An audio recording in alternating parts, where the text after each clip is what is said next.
प्रतापगढ़ गांव में शामू किसान रहता था।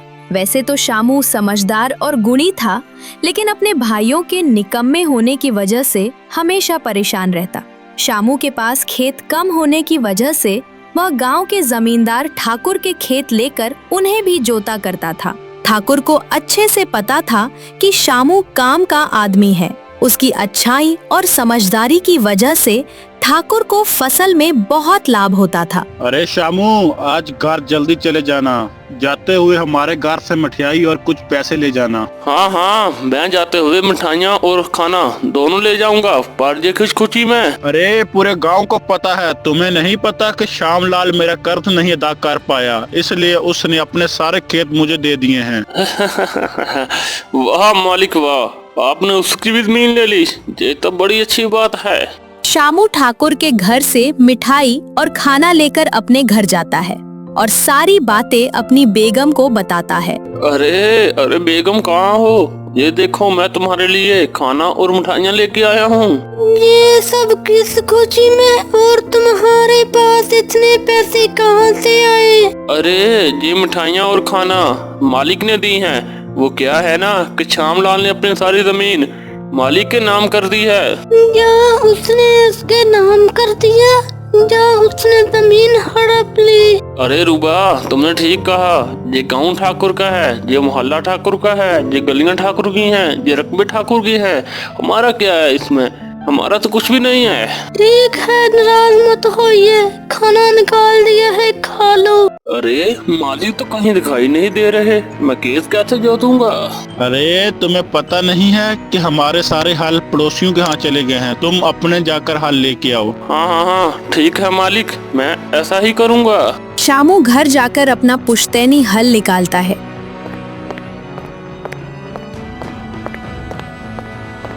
और उसे लेकर ठाकुर के खेत में जाता है।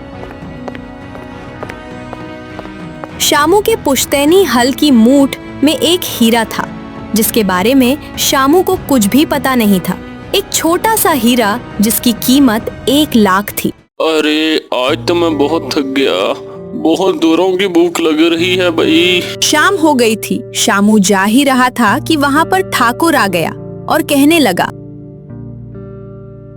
अरे शामू, अभी तक तुम घर नहीं गए, इतना समय कैसे हो गया? अरे मालिक, वो क्या है ना कि आज हल लाने में थोड़ी सी देरी हो गई। ये देखो, ये हमारा पुश्तैनी हल, मेरे वालिद मरते वक्त ये हल मुझे देकर गए थे। अरे ये हल तो बहुत कीमती लगता है। ये हल इस मुल्क के पास क्या कर रहा है? हल तो बहुत अच्छा है और बहुत बड़ा लग रहा है। हाँ, एक काम करना, तुम इस हल को यहाँ ही छोड़ जाना, क्योंकि सुबह आकर फिर काम करना है। अरे मालिक, ये कोई बताने की बात है? मैं ऐसा ही करूँगा, मैं जाते वक्त ये हल जहाँ ही छोड़ जाऊँगा। उस हीरे वाले हल को देखकर ठाकुर के मन में लालच आ जाता है और वो उस हीरे को लेकर जौहरी के पास जाता है। आइए आइए ठाकुर साहब, आइए। कैसे आना हुआ? आप कौन से कंगन और गहने बनवाने हैं आपने? कोई छोटा काम नहीं करना, मुझे हीरे को बेचना है। मुझे बताए कितने में लोगे? अरे ठाकुर साहब, ये तो बहुत कीमती हीरा लगता है, ये आपको कहाँ से मिला? तुम अपने काम से काम रखो, मुझे इसके पैसे लाओ। जौहरी से पैसे लेकर अपने घर शान से चला जाता है। इस बात की खबर शामू को बिल्कुल नहीं रहती। अरे शामू, घर पर ही हो ना? अरे मालिक, आप जहाँ किसी आदमी को भेज दिया होता, या मैं खुद वहाँ आ जाता और मुझे पैगाम दे देते। मालिक, यहाँ कैसे आना हुआ? अरे मैं तुम पर बहुत खुश हूँ भाई। ये लो कुछ पैसे, अपना कर्ज भी चुका लेना और कुछ दिन आराम की जिंदगी जीना। मैंने तुम्हारा हाल भी बाहर रखवा दिया है। ठाकुर इतना कहकर वहाँ से चला जाता है।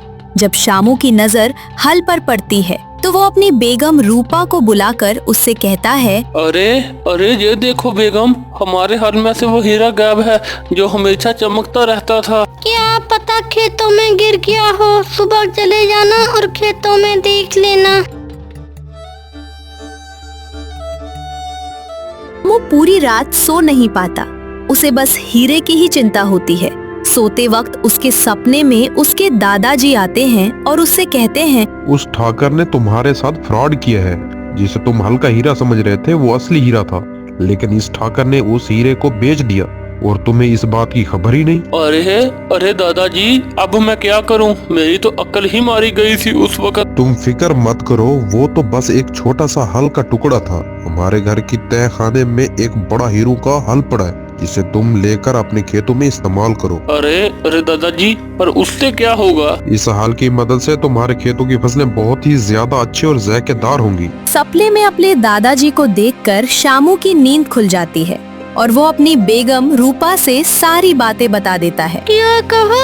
उस ठाकुर ने हमारे साथ ऐसा किया, हम उसको नहीं छोड़ेंगे अब। अरे रूबा, तुम देखती जाओ मैं क्या क्या करता हूँ और कैसे कैसे करता हूँ। शामू ने बिल्कुल वैसा ही किया। जादुई हीरे का हल अपने घर के खुफिया कमरे से निकाला। इस हाल से आप क्या बोलने वाले हैं? अरे बेगम, मैं इस हीरो वाले हल की मदद से खेत में आलू की फसल बीजूंगा, जो देखने में बहुत अच्छी और जायकेदार होगी।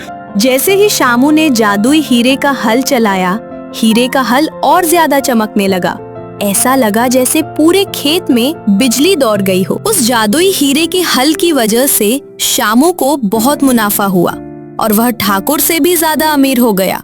अरे मालिक, सब लोग शामू की ही बात कर रहे हैं और पूरे गांव वाले उसके अनाज से ही अपना घर चलाते हैं। और कुछ दिनों से शामू की बीवी भी बदल गई है। मुझे भी ये बात खाई जा रही है कि ऐसा क्या चमत्कार हुआ जिससे शामू की जिंदगी बदल गई है।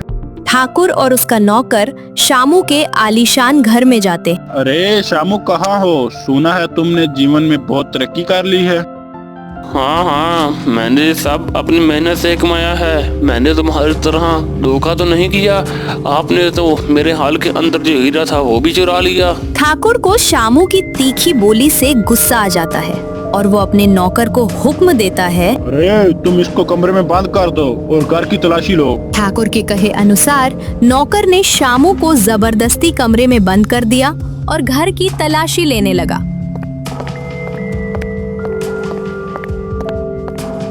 तब वहाँ उसे जादुई हीरे का हल दिखा। अरे ये देखो, ये रही इसकी अमीर होने की चाबी। जैसे ही ठाकुर और उसका नौकर उस जादुई हीरे के हल को अपने हाथ में पकड़ते हैं, उन्हें बहुत तेज बिजली का झटका लगता है। अरे मालिक, आपकी वजह से मैं भी चिपक गया मालिक। अरे बचाओ, भागो भागो यहाँ से। और फौरन ही उन्होंने उस जादुई हीरे के हल को छोड़ दिया।